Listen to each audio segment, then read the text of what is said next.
Apparently, National Security Advisor Mike Waltz accidentally allowed a very liberal journalist, Jeffrey Goldberg from Atlantic Magazine, into the meeting, which was on an app called Signal. It was a national security meeting, as you probably know, discussing how to attack the Houthi terrorists in Yemen.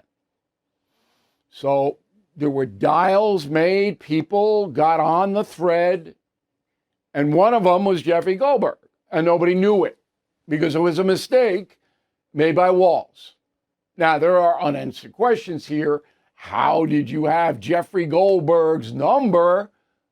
Mr. Waltz, he's a top Trump hater. That should be answered. And Goldberg himself should answer some questions to the FBI. I don't know why Kash Patel hasn't dispatched FBI agents to talk to Goldberg about how this all happened. It's national security. Maybe it has happened and the press doesn't know about it. I certainly don't know about it, but it should happen. Goldberg should be interviewed by FBI agents, right? Okay. Now, Waltz went on TV last night. Laura Ingraham, Fox News, roll the tape. Right? You got somebody else's number on someone else's contact. So, of course, I didn't see this loser in the group. It looked like someone else. Now, whether he did it deliberately or it happened in some other technical mean is something we're trying to figure out. So your staffer did not put his contact information. No, but how did it end up in your well, that's phone? what we're trying to figure out. Okay, but that's a pretty big problem. That is what, that's numbers, what we've got the best technical minds, right? That's disturbing. And that's where, I mean, I'm sure everybody out there has had a contact where it was said one person and then a different phone number. Not me, because I don't do that. If I have a serious conversation, it's on a hard line, where if you tap a hard line, it's a felony. I don't do Signal. I don't know what Signal is. And none of our national security people should be using it either. Okay? Because if Jeffrey Goldberg can get on it, so can the Chinese and the Russians. Okay? Ay, ay, ay. But at least Waltz owned up to it. It's in his purview. But I want a little more information. And Laura Ingraham did her job. I mean, she framed it the proper way. Now, I don't think anybody's going to get fired here, but Trump's embarrassed, and he's angry about it. I know that to be true. But it's not a scandal, all right? It's a blunder, okay?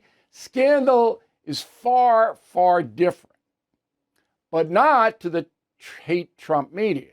Go. Wolf, this hearing is going to be hijacked by this scandal, and that's really what it is for the Trump administration. We saw two Republican senators point to the fact that they plan to ask questions about this scandal inside of a closed-door hearing, which is going to take place later this afternoon. If anything, I would say the scandal looks worse for the Trump White House on the second day, even than it did initially. Now, over on Fox News, pundits were trying their best to downplay the scandal, though even there, a few had to admit that this is kind of a big deal. So what's the scandal? That somebody made a mistake and let this weasel Goldberg in? That's a blunder. There was no collusion. That would be a scandal. If Goldberg said, hey, let me into the thread, and then somebody said, okay, we'll sneak you in. That's a scandal. Some nitwit dialing a wrong number or whatever happened is a blunder. Now, if it upgrades, and that's why the FBI needs to speak to Goldberg. All right, and that's the memo.